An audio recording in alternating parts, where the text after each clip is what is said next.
Welcome to the Bare Marriage Podcast. I'm Sheila Ray Gregoire from BareMarriage.com, where we like to talk about healthy, evidence-based biblical advice for your sex life and your marriage. And I am joined for the first time in 2026 by my husband, Keith. Hey, everybody. And we are going to talk about how the bar for men in evangelicalism is in Hades.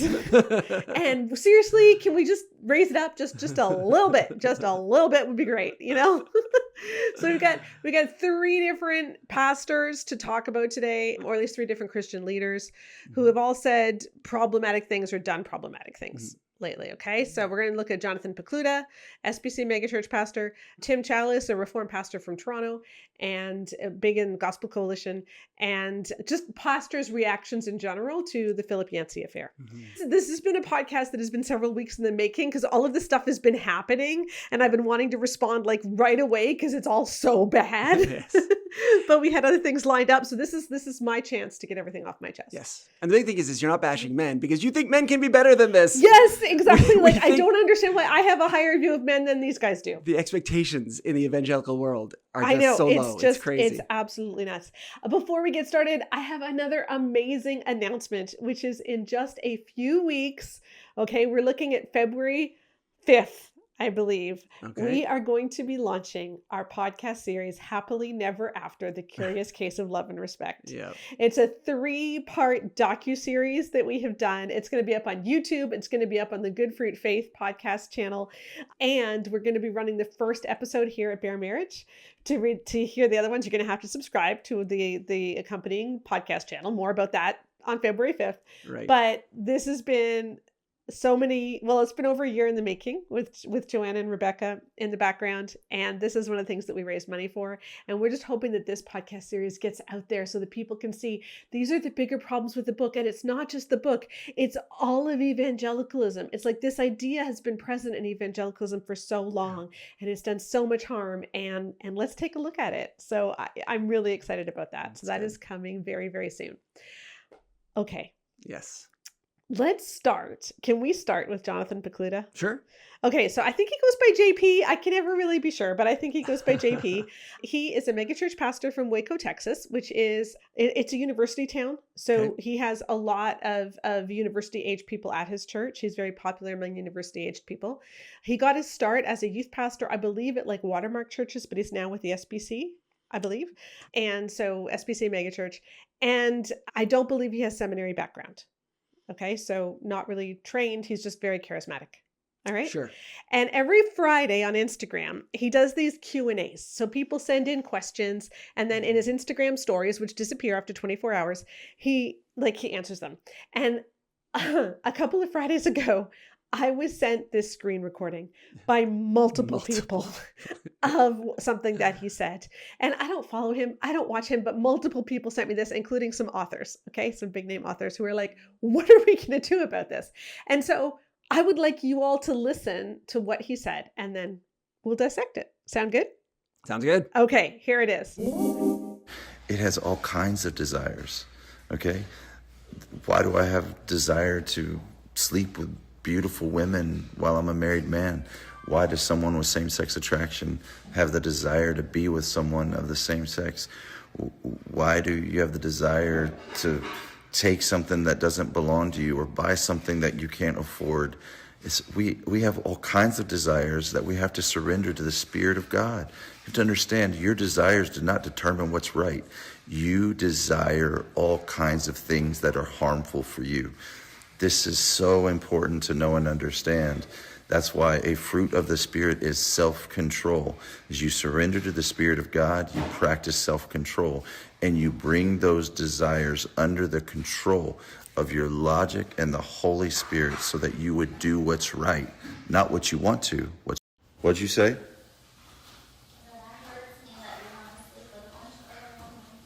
Is that true?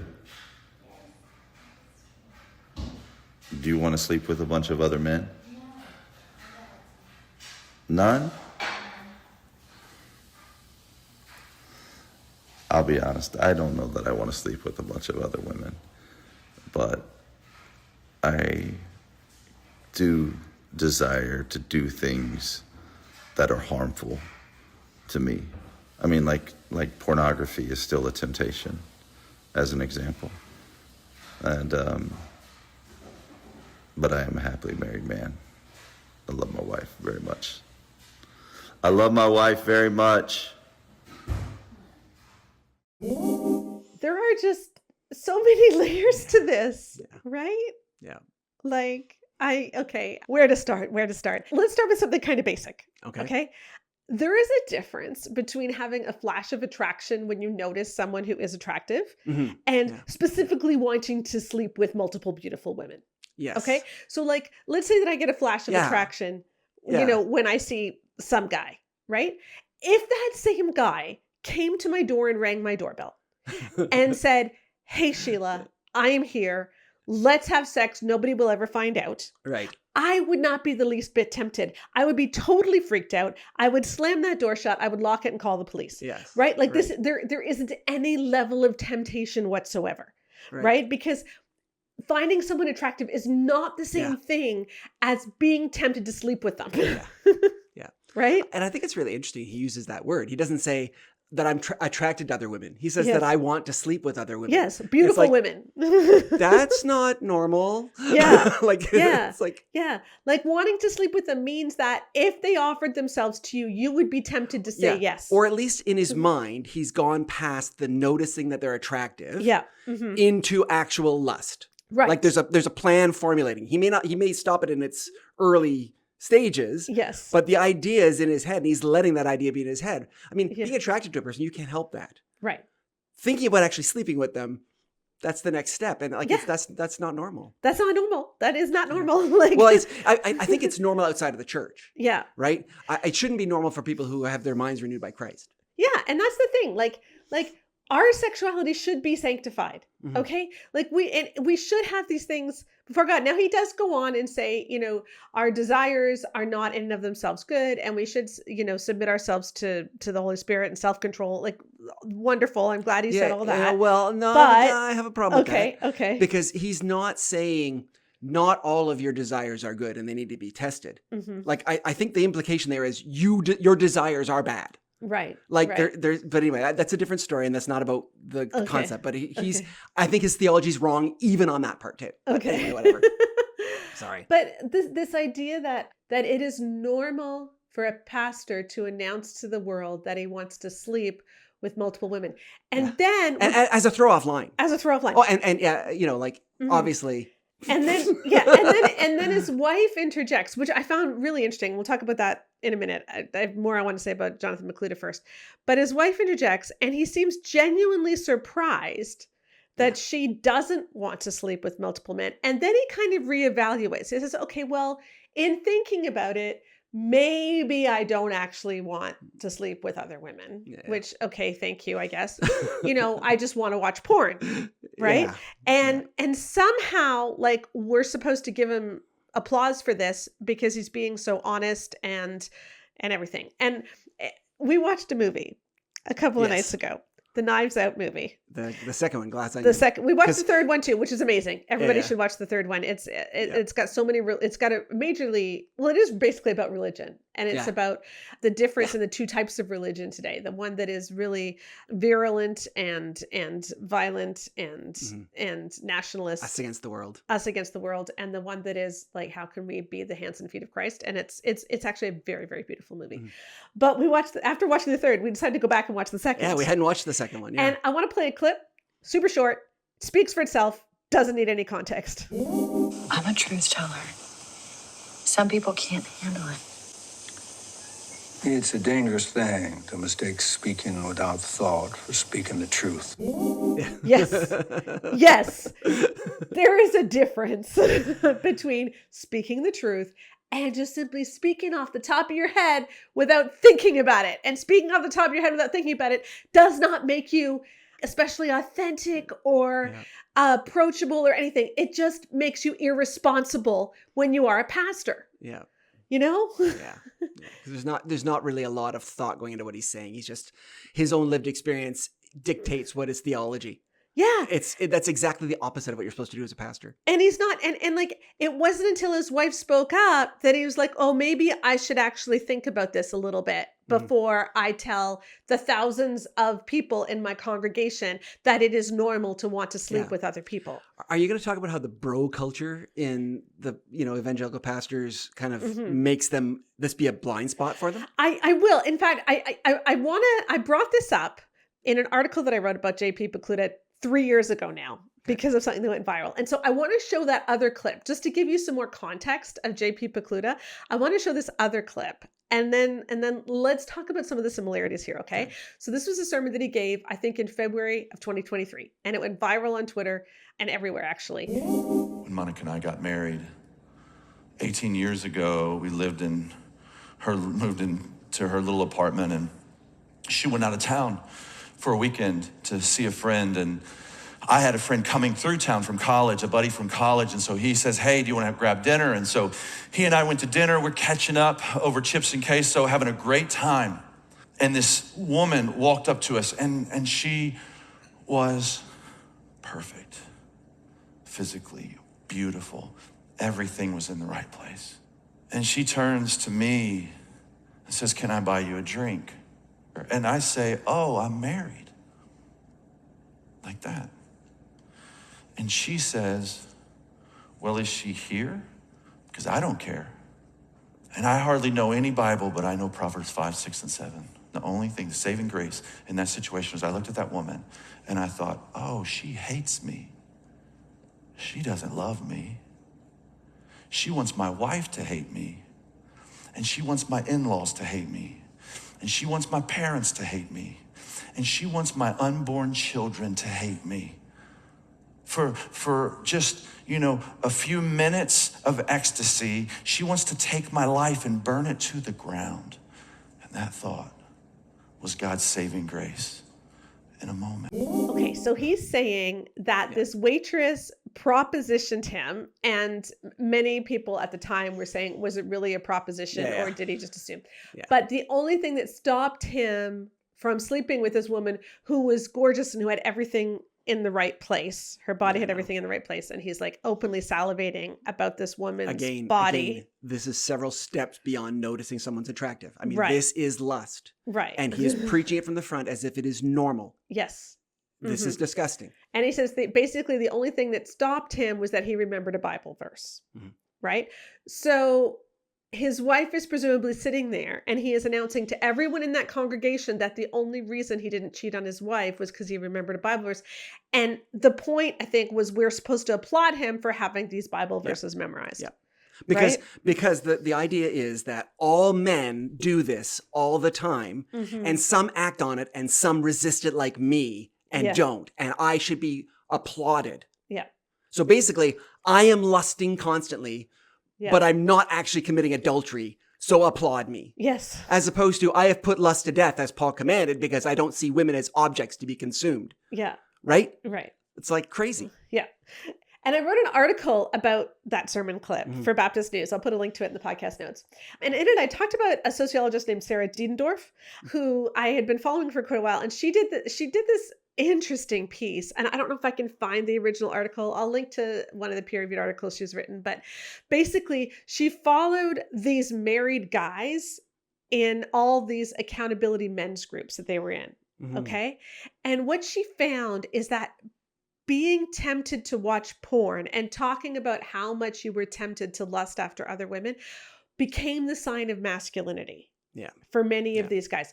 Because, in evangelicalism, you don't have the notches on your bedposts kind of thing like they do in the wider world, where your worth isn't how many women you can get into to sleep with you. And so you can't prove your masculinity by having all these women sleep with you. And so the way that you prove your masculinity is by saying how tempted you are by all these gorgeous women, because you must have a lot of testosterone and you're really manly then. Yeah.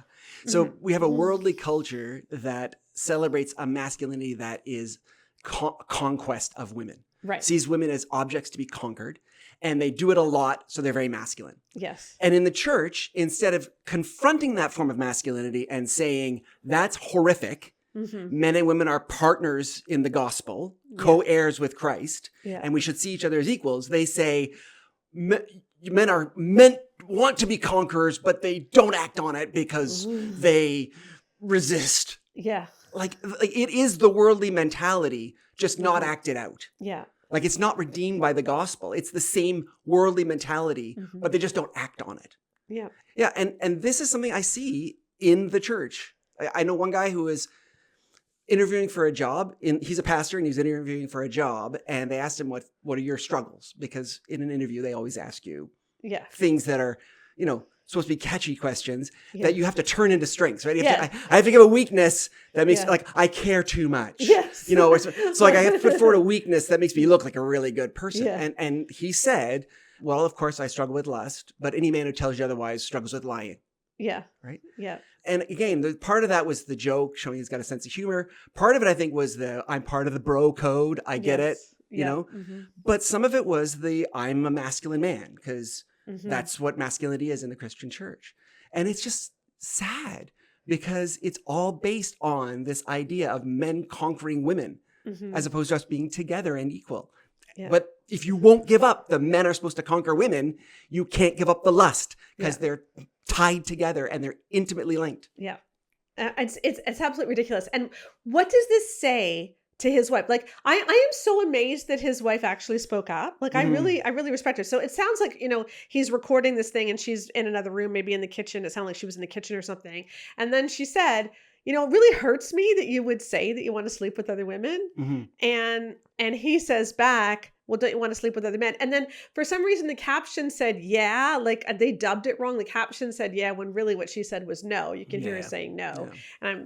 And anyway, captions are sometimes wrong, but that's a weird one. I'm surprised they didn't fix it, and then he says, really? And then he reconsiders, right? But then after he reconsiders, he says, yeah, I love my wife. And then he yells back, love you, babe.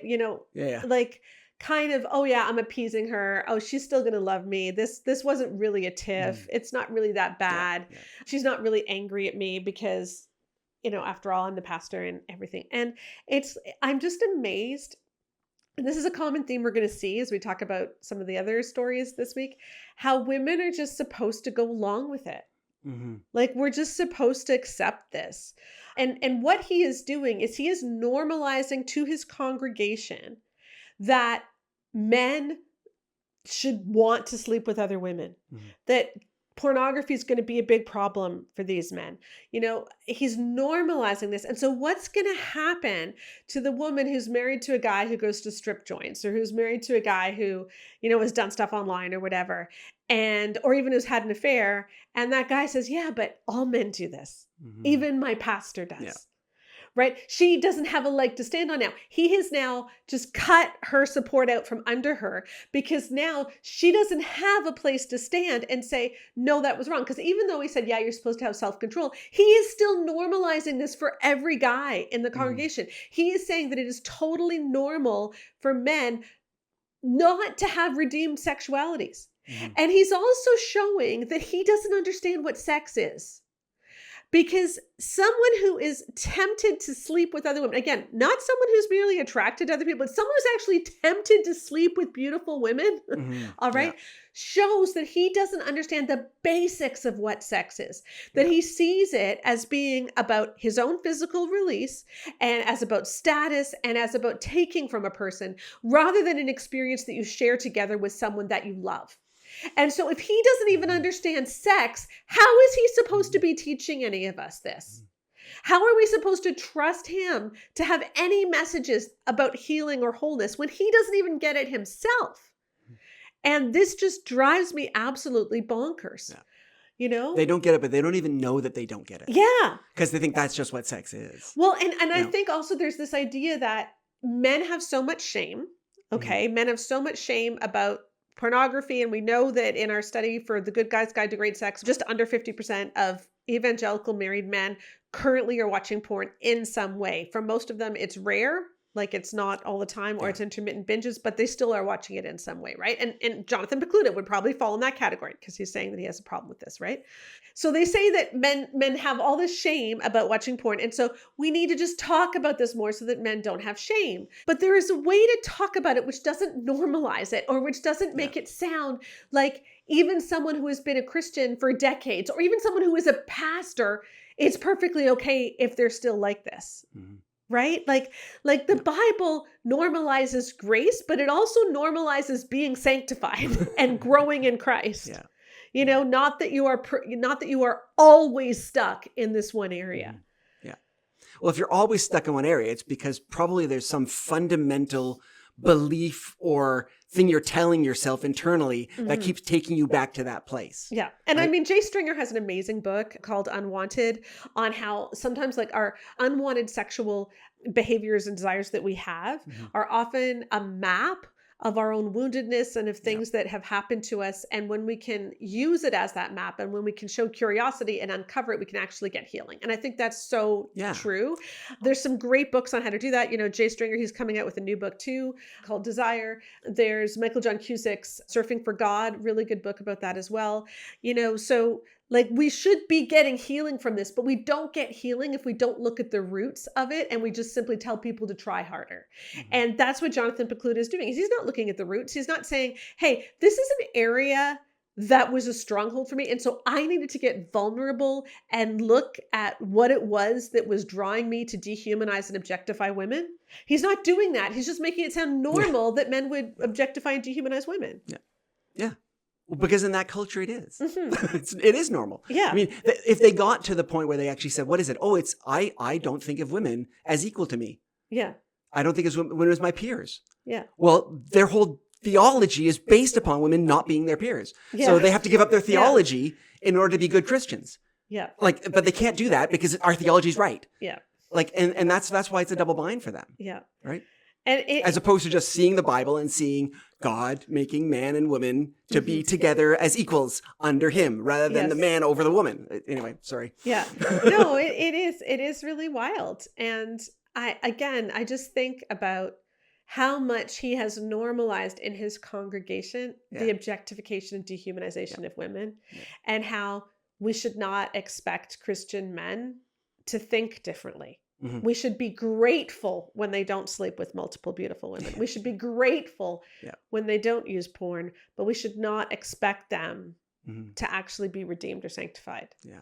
Because that's what being a man is. And it's like, oh my gosh, why are you a pastor? And you know, and again, I do want to support men going through this. And we've had a lot of podcasts on how to do that. We had a great one with Sam Jolman. You know, we had numerous podcasts talking about how to, you know, how to walk through a porn problem. And I will put a link to the best books that I know of on this.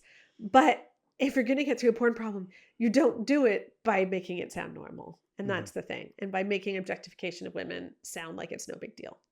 And that's what he's doing. And I guess I'm just still amazed at the dismissal of his wife here. Like his wife was obviously uncomfortable at what he was sharing. And yet instead of turning off the camera and not putting it in, you know, and taking that part out and deleting it. Because even if you're doing a live, you can stop and then you can go back and you can delete that part of it. Right. But he didn't do that. He left it up. And I just think that's so incredibly disrespectful of his wife. And again, it's showing that women can't speak up. Like if your pastor's wife can't speak up, how do you expect everyday women in your congregation to be able to speak up? But I think he probably thinks that was a model for other Christian men. Yeah. Because he allowed his wife to speak. Yeah. Right? Yeah. Because there are a lot of people out there that teach that she should be rebuked for speaking up. No, that's true. Right? Yeah. Like that's where we're at now. Again, bar Hades. Yeah. That's where we're at now. Yeah. And that's the sad thing. Because I mean, even last week you were talking about the tandem bicycle, right? 2 weeks ago. 2 weeks ago, you're talking about the tandem bicycle. And the whole idea that the woman in these circles is meant to multiply the man's strength. She doesn't add her strength. She multiplies his strength. Because the whole theology of men being over women says he is the object of God's actions on earth. And she is there to support him. Right.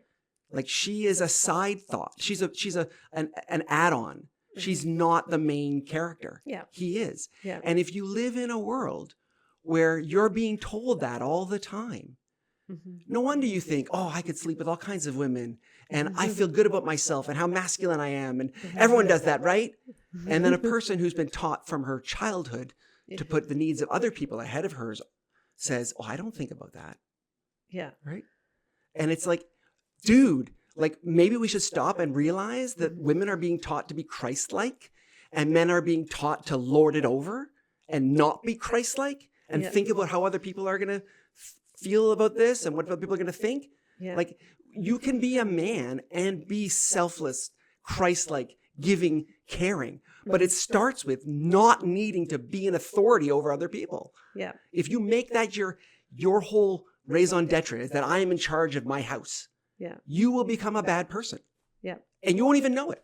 Mm-hmm. I think he thinks he's a good person here and he's doing horrible, hurtful things and he doesn't even realize it because of the water he's swimming in. You know, it was interesting after 3 years ago, after that sermon clip went viral, in the next sermon, after everything went viral, he talked about an incident he had with God, supposedly, where God gave him a verse from the Old Testament, which said that, you know, your enemies would all wither away and die, right? So all of these, and he said he found such comfort in that all of these people who were saying such terrible things about him would wither away and die.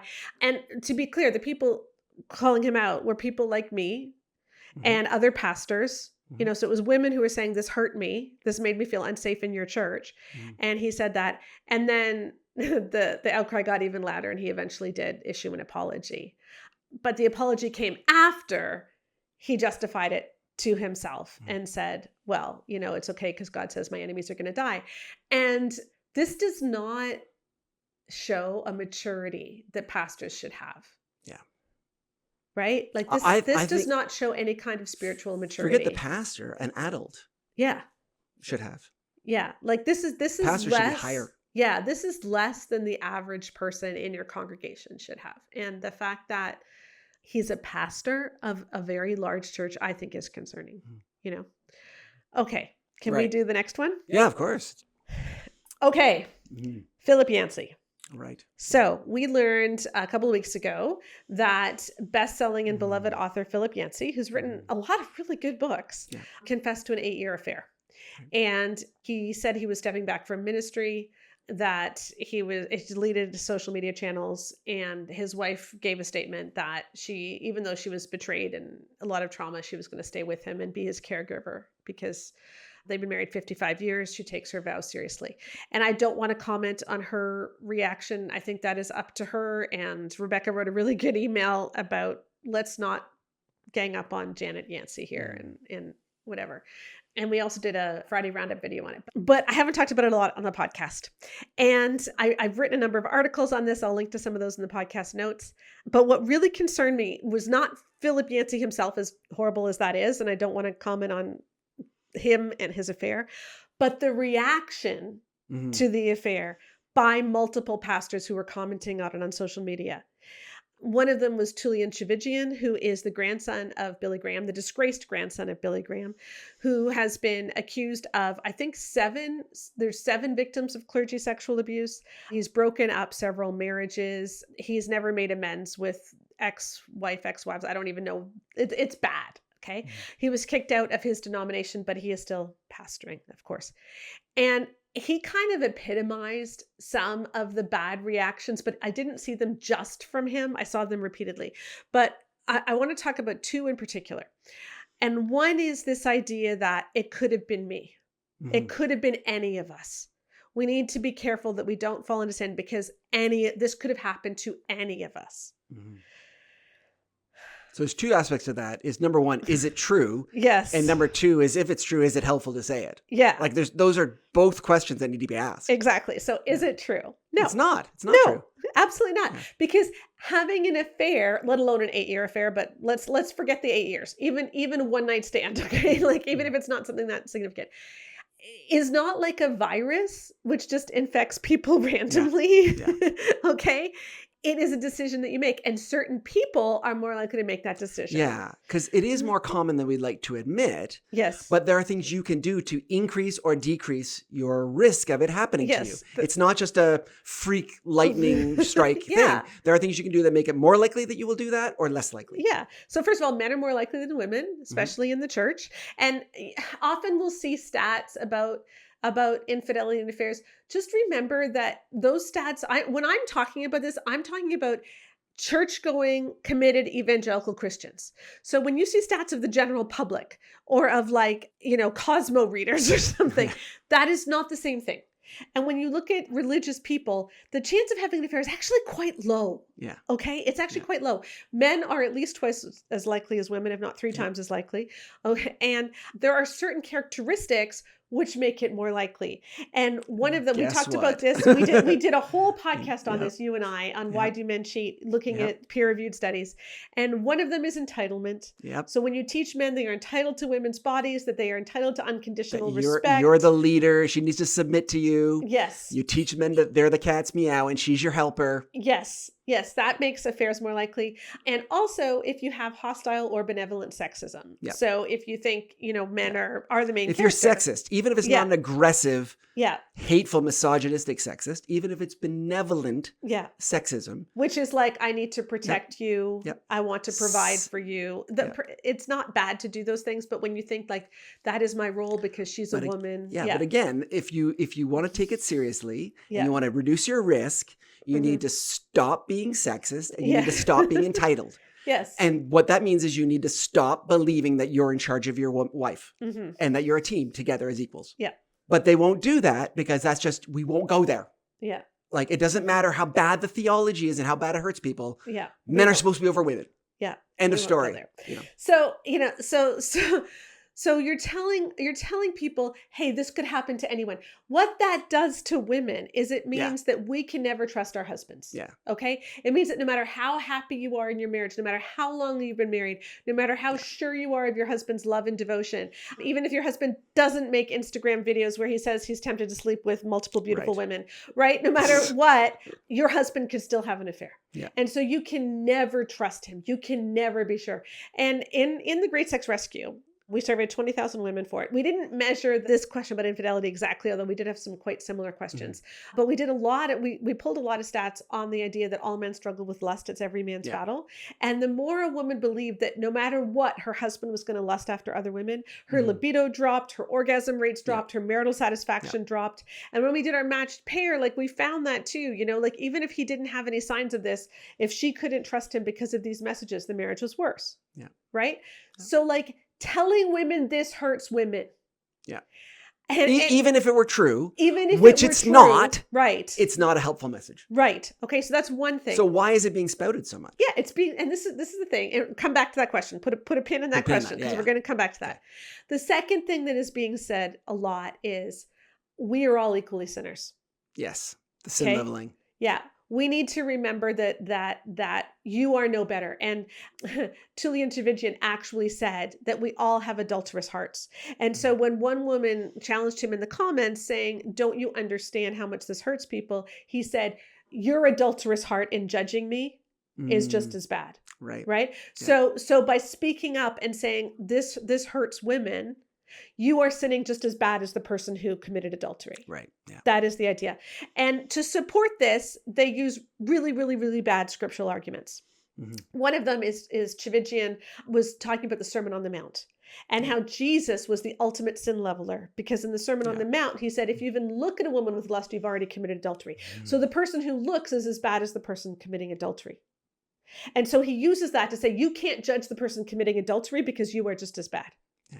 That is not what Jesus meant. No. And anybody with any sense and any like compassion in their heart for a person who's been cheated on would never say that. Right. Exactly. Like the hardness of his heart. Right.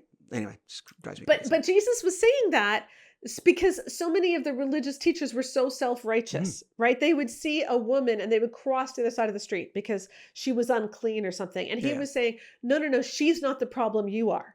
He was defending women by saying that. And today's infidelity, pastor, clergy, sexual abuse guys are using that same passage to get themselves off the hook and make the women who say, I'm hurt, look like the evildoers. Yeah.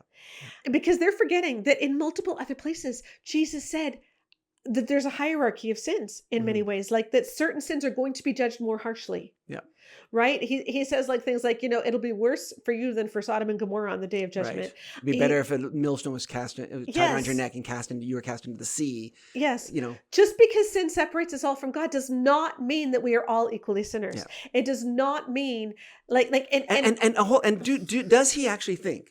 Does he actually think that a person having a lustful thought and fantasizing about having an adulterous affair in their mind is actually just as bad as having an affair? Yeah, I believe he does think that. That's disgusting. Yeah, I believe he does think that. Because the adulterous thought in his heart, like, that's a sin against God for sure, but it's between him and God. Yeah. He hasn't hurt another person other than that person who's fantasizing, because he's kind of diminished the image of God in them. Yeah.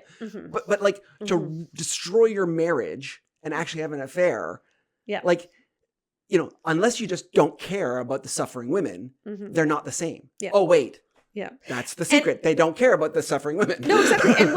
And I got into so many social media conversations about this where people were saying, well, you are just being so judgmental and God told us not to judge. It's like, well, let's look at what Jesus said in Matthew 7, right? So he tells us not to judge. And that's if you have a plank in your own eye. Sorry, I got to interrupt you. I find this hilarious because when other people who come from different Christian traditions tell them to stop judging their pet sins, the sins that they say are so horrible, and someone from another Christian tradition says, don't be so judgmental. They say, don't you twist that Bible verse to make it mean what it's not supposed to mean, right? We're allowed to judge these people because they're sinners. Yeah. But then they use that verse to excuse adultery, which is one of the 10. Like, it's in the 10 commandments. Yeah. And they use the don't judge verse to justify it, but they won't let, the inconsistency is mind-boggling. Okay, now you've memorized the Sermon on the Mount, so I should get you to do this. Oh, that was a long time ago. Yeah, but the Matthew 7, like it's you have a plank in your own eye, and you should take the plank out, and then you'll be able to better see the speck in your brother's eye. Yeah, because I think part of that too is that helping people who are making mistakes from a position of humility can be very beneficial. Yeah. Right? I'm like, dude, you got a splint in your eye. I'm not judging you because I just pulled a plank out of mine, which is why I can see it. Yeah. Right?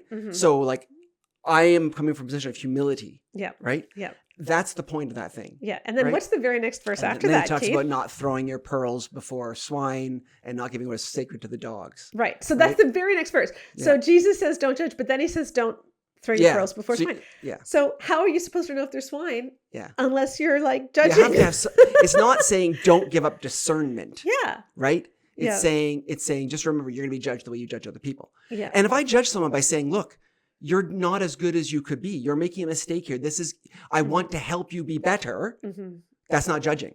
Yeah. And when we say to Christian men, we should have wives that trust that we're not going to have affairs. Yeah. We should be better than this. We're trying to encourage people to be better.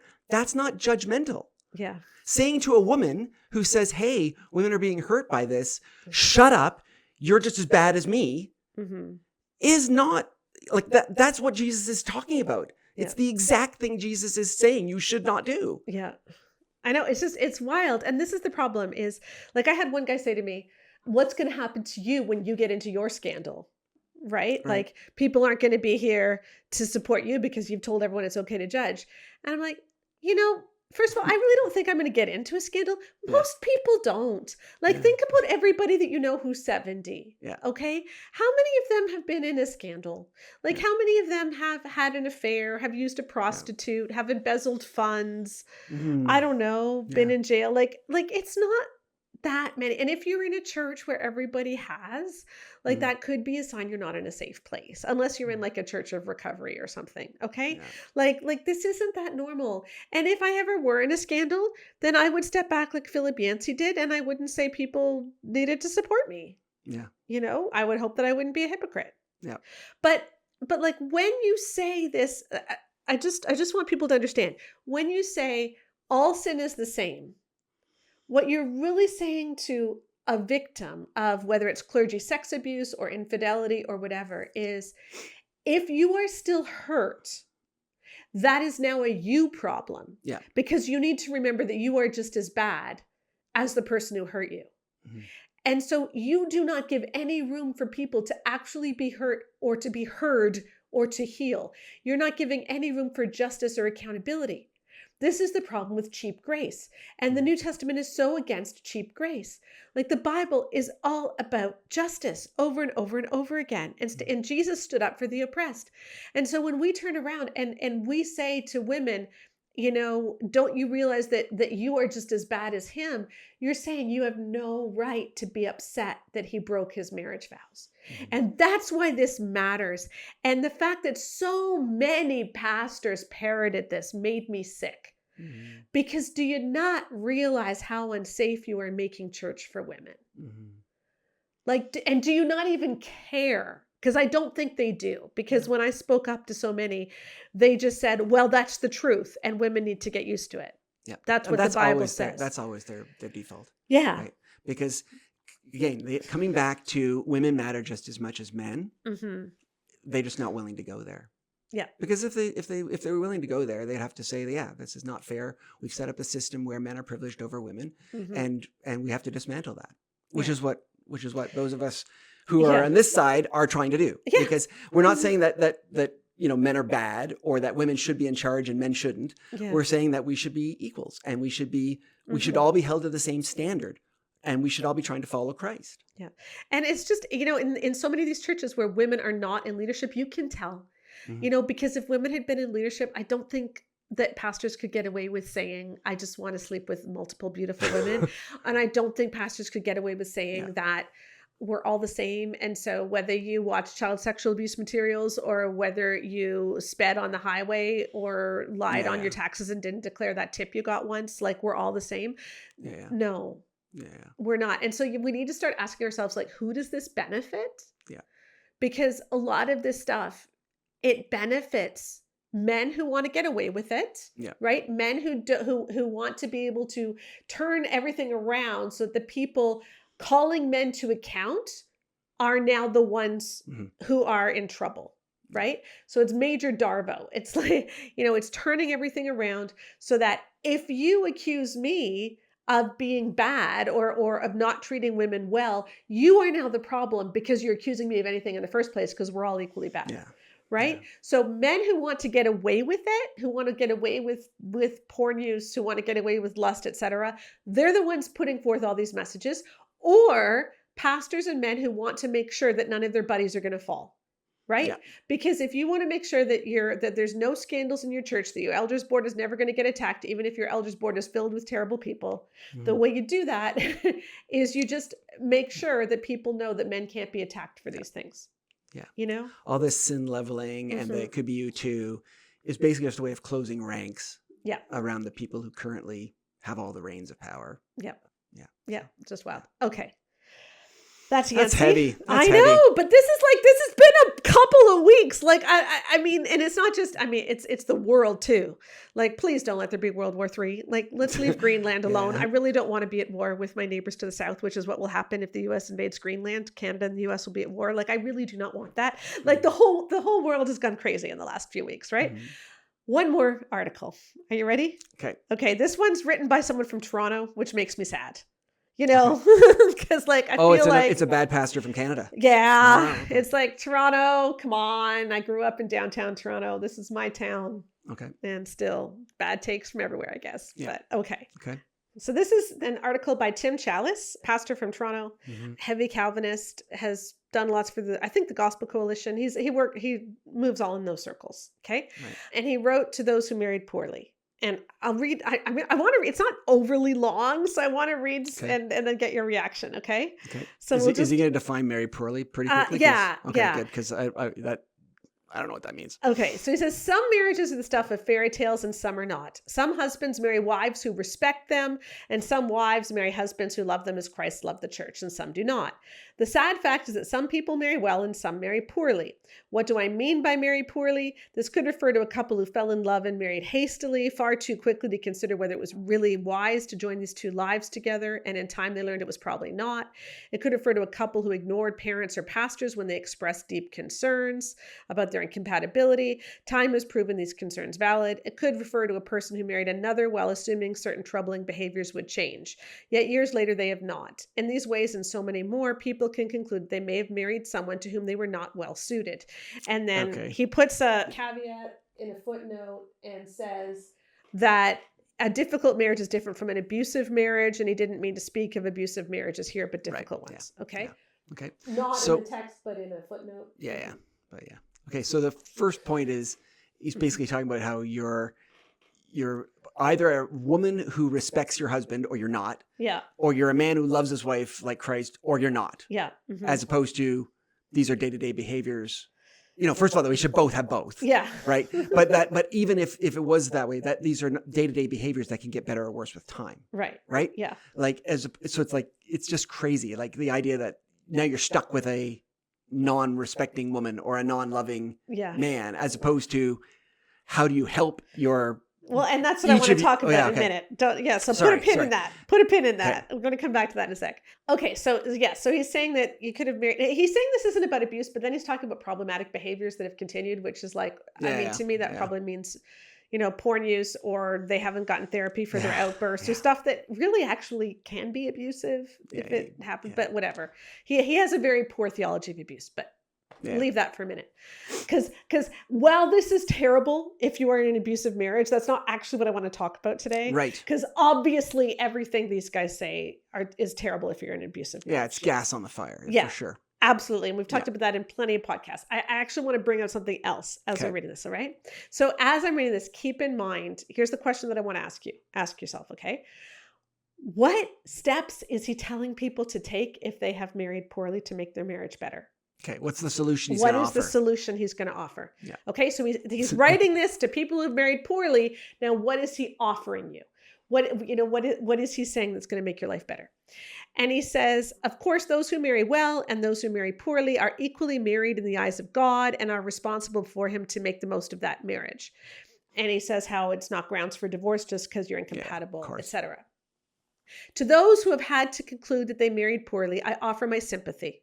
I am glad you are admitting what you are admitting, as it can be helpful to simply state this, even if only in your own mind. Of course, the main matter is what you intend to do about it. Okay, I agree. Yeah, what are you going to do about it? Okay. All right. I offer this counsel. Bear patiently with your marriage and make the best of it that you can. Know that even if this coupling may have been unwise, it still happened within the bounds of God's providence. God made no mistake in allowing it to go forward, and he makes no mistake in insisting that you remain within it. Your calling from God is now to glorify him despite this difficulty, to patiently endure, to fulfill your role within the marriage, even if your spouse fails to fulfill his or hers. God's will is for you to be Christ-like in your love, even when your spouse is not. His will for you is that you commit to repenting of the least sin on your part and, to the greatest degree possible, behave righteously in all things. Do your utmost to ensure you are not the cause of the greater trouble, and that you labor to make your love genuine and to outdo your spouse in showing honor. Okay, can I say something? Yes. Okay, so these people who teach that men are supposed to lead sacrificially like Jesus and women are supposed to respect and submit to them. Mm-hmm. They always say the man has a harder job. Yeah. Right? Mm-hmm. Okay, so what this article is saying, though, is it's saying that. It's saying he needs to love like Christ and she needs to respect, and maybe you married someone who wasn't like that. What's his advice to both of them? Mm-hmm. To both of them is your love should be like Christ's. Yeah. So she has to respect him and love him like Christ. Yeah. He has to love her like Christ and not respect her necessarily. Like she has to do more than him. Yeah. Like she has to do more than he does. Like he doesn't have a harder job. Mm-hmm. She has his job and her job. Yeah. Like it's all crazy. It's all gaslighting all the way down. Right. Anyway, sorry, that was just a sideline. No, I think that's a really good point. I hadn't seen that, but you're absolutely right. Yeah. Okay. So basically what he's saying is, we believe that they should both love each other like Christ and they should both respect each other. Yeah. So what he's saying is you're in this terrible marriage. You're not happy. So what you have to do is make the best of it. And you have to be exemplary in your behavior and don't make anything worse. Right. Okay. And then he goes on and says this. It could be that God chooses to work within your marriage in such a way that it becomes as joyful as you wish it would be. Mm-hmm. It could be that God chooses to keep it just as difficult as it is today. Mm-hmm. So if your marriage is difficult, it's because God is choosing your marriage to be miserable. Mm-hmm. Yeah. That's what he honestly believes. Yeah. If your marriage is difficult, it's because God wants it to be difficult. Either way, God is sovereign and does all things for your good and his glory, even when that is difficult to see or believe. Either way, your marriage is the context in which he calls you to prove your love, your faithfulness, and your godly character. Mm-hmm. So how is this comfort? So, hey, I know you married poorly and I know you're miserable, but guess what? Yeah. God is choosing for you to be miserable. Isn't that good news? Isn't that good news, everybody? Yeah, yeah. Like, this is such a poor view of God and of scripture. And I just can't believe these people can't see through it. Like, God gives us all free will. Yeah. Okay. What is God's will? It is God's will that none of us should perish. Yeah. It is God's will that we be transformed to the likeness of Christ. Yeah. Romans 8:29, right? It is God's will that we all be Christ-like. That's what God's will is. So if you're in a miserable marriage, it means that somebody isn't doing God's will. Yeah. It doesn't mean that God has stuck you there. This is the whole thing, is that their jealousy for the glory of God does not allow them to actually have human will. Like, God ordains everything, including the bad things that happen to you. God wanted that to happen to you. Yeah. It's horrific. Okay. It's horrific. But we're not a theology podcast, so we should stay away from that. So here we go. Know that God means to encourage, support, and sustain you as you bear it. And know that the grave will annul both the easiest marriage and the hardest, the happiest and the saddest. So that in eternity, you will lack nothing you would have experienced if only your marriage had been all that you wished it could be. There it is. How many times have you heard this in Christian books? Emerson Eggerichs says it in Love and Respect. There's a billion angels that are what do they do? Like they knock on a pulling the handle and the pulling on gold a lever. comes pouring down into a big pot. Every Ka-ching. time he literally says this, a billion angels pull a lever. Every time a woman, it's like Las Vegas. Yeah, respects a disrespectful man. Gary Thomas talks about how, in heaven, you're going to get your reward for staying with this terrible person. And here he is again saying, don't worry, because heaven is going to annul us. Yeah. It's like God cares about the here and now, people. Yeah. He does. Jesus cares about the here and now. Christianity is not just about getting to heaven so that we will have this eternal reward. Christianity is about life on earth too. Mm-hmm. Like, look at how many miracles Jesus did that had to do with our very bodies. He fed people. He healed people. Yeah. He even gave us wine at a party, right? Like he cares about the here and now. And our theology is just so poor. Absolutely. And the Bible defines love as action. Yeah. Right? Mm-hmm. How you treat other people and how you care about other people. Like in James, he says, if you see someone who is suffering and you say to them, go be warm and well fed, and do nothing to alleviate their suffering, right? You're not showing love. Yeah. Like that is worthless faith. Yeah. So they have a faith that has made them become worthless to care for the other people, because all he's saying to this poor woman who's suffering in a horrible, or man even, who's suffering in a horrible marriage is, don't worry, one day you'll be dead and it'll all be better then. Yeah. Let me read the last sentence. This is the most unloving way of doing things. Okay, let me just read the last paragraph, okay? Okay. It is better by far to love and appreciate each other here and now. But if through no doing of your own that cannot be the case, then take heart and have hope. For the longest marriage is but momentary, and the hardest marriage is but a light affliction when compared to the eternal weight of glory that will be yours when Christ calls you home. Mm-hmm. Momentary afflictions. Okay, let's talk about Romans 8. Right. Where it talks about this. This is in the context of persecution, right? It's in the context of the church having these problems from outside that they can't do anything about. And Paul is comforting them, saying, you know what, this light and momentary affliction is nothing compared to the eternal glory that's going to be revealed in you. And that's a wonderful thing to say to people who are being persecuted. And I think about the people in Iran right now. We're filming this 2 weeks ago. I pray that when this podcast comes out, the regime has fallen.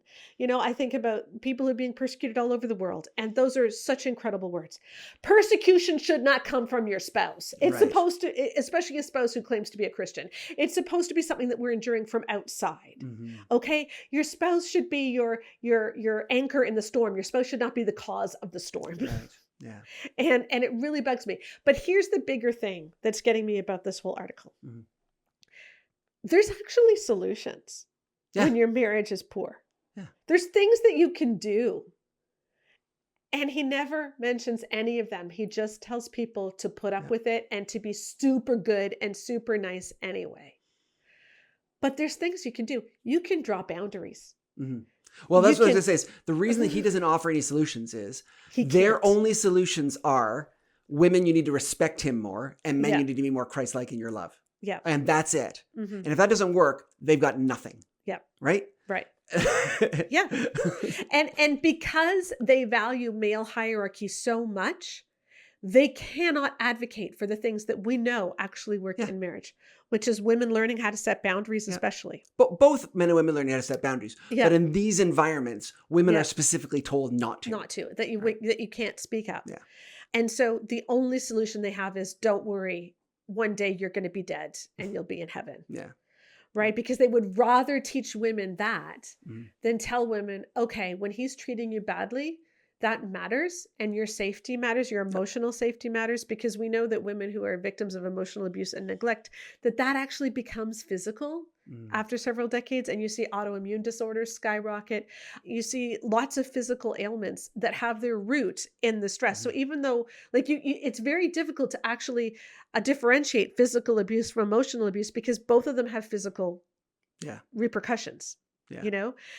And so but he doesn't say boundaries. He doesn't say speak up for yourself. He doesn't say, go get help. He doesn't say maybe you need to separate for a while. He doesn't say, maybe you need to take control of the finances if he's getting you into debt, or maybe you need to get your own bank account and start, piling up your own money so that you have a nest egg so you can leave if you have to. He doesn't say anything that has actually been shown to change the dynamic in the marriage, so the other person realizes, oh, this is bad. I've got to do something because my spouse might actually leave. Or, my spouse isn't going to put up with my crap anymore. He doesn't say any of that. Instead, he just tells you to keep putting up with the crap and to be super nice about it so that you're not the cause of any problems. Yeah. And sometimes you need to be the cause of problems because you need to rock the boat. You need to say, I am not going to put up with this anymore. And if you're wondering how to do that, take a look at the marriage you want. Yeah. Okay. We've got so many things in there. And there's a curriculum that goes along with it. There's a study guide. There's premarital questions. There's a video series. I'll put a link to all of it in the podcast notes. Yeah. But it is a book that shows you this is what actually goes into creating a good marriage, instead of just stay until you die. We're not trying to get you to stay in a marriage you hate. We're trying to get you to create a marriage that you love. Yeah. And part of that too is being mature in your thinking and being emotionally mature, right? Yeah. And this whole idea of men being in charge of women makes men emotionally immature. It really does. This is the thing is, we're not bashing men. I think men are capable of great things. But the problem is when you create a system where men are given this privileged position, and to see their wife as an equal is considered a demotion. When we talk about two Christians who are equal before God following Jesus together, this evangelical world calls that a two-headed monster. Yeah. The idea of a man being in charge of his wife, to them is a better picture than two equals following Christ together. Yeah. When you create a system like that, you're going to have sucky marriages. I'm sorry. Yeah. Well, and our research found that too. So that's why there's all these articles in these places about what to do when your marriage is sucky. Yeah. And the answer is basically just do the same thing we're telling you to do. Yeah. And then when that doesn't work, it's you can't get divorced. Remember, you can't get divorced. Yeah. And then someday you'll be dead and it'll be fine. Yeah. It's because the whole point is, let's go back to the beginning and say, this is not working. And it's not working because of our foundation of the marriage, which is hierarchy as opposed to equality. Yeah, you and I did a podcast right when the marriage came out on the 5-point plan that complementarians have, that is in almost all marriage books and in almost all marriage articles. And let's just look at that plan.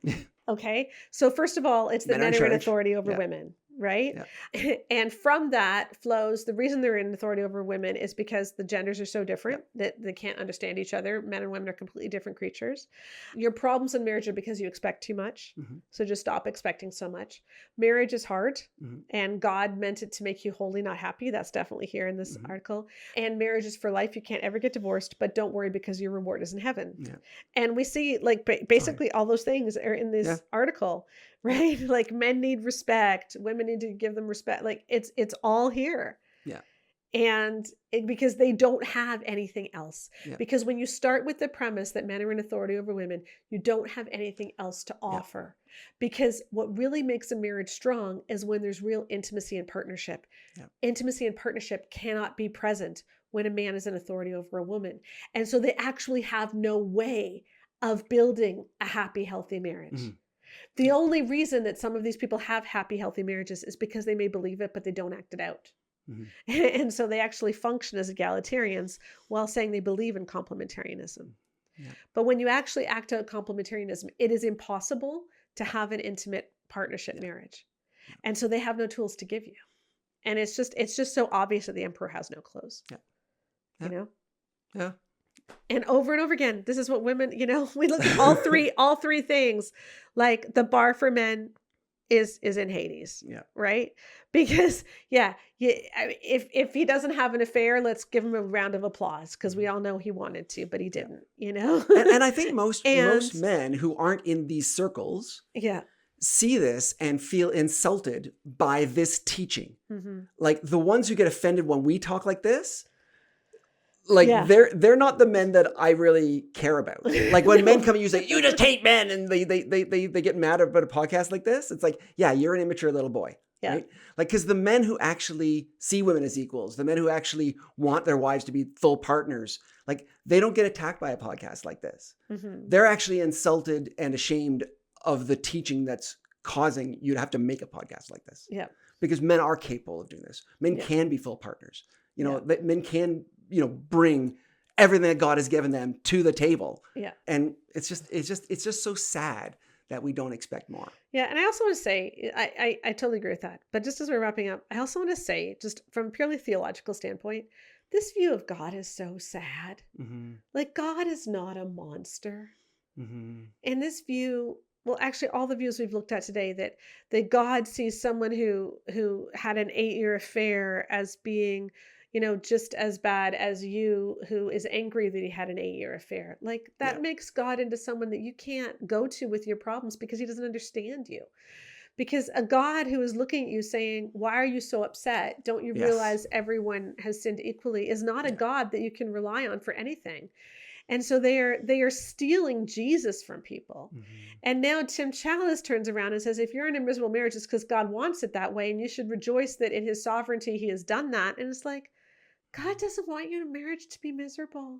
Mm-hmm. He really doesn't. That's not his will for you. And I wish we could get away from these toxic theologies, because not only are they wrecking marriage, they're stealing God from people. Mm-hmm. And gosh, we can do better. So if you're in a church that teaches that, just know there's churches that don't. Mm-hmm. There's churches that teach you that Jesus is there and he actually cares about you. Mm-hmm. And he does want you to flourish, and he does want you to get over the porn problem, and he wants your husband to get over the porn problem, or you, like, whoever, whatever. Like, he cares about you in the here and now, and he bottles up your tears.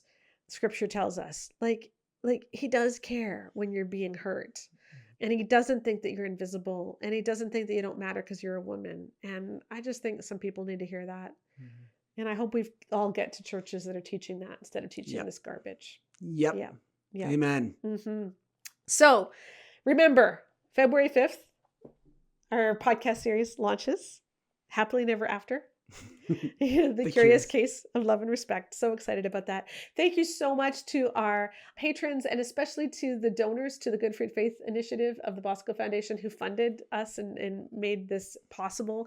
And if you want to help finance more things that we're doing like this, we're going to put a link to the Good Fruit Faith Initiative in the podcast notes. You get a tax-deductible receipt in the United States.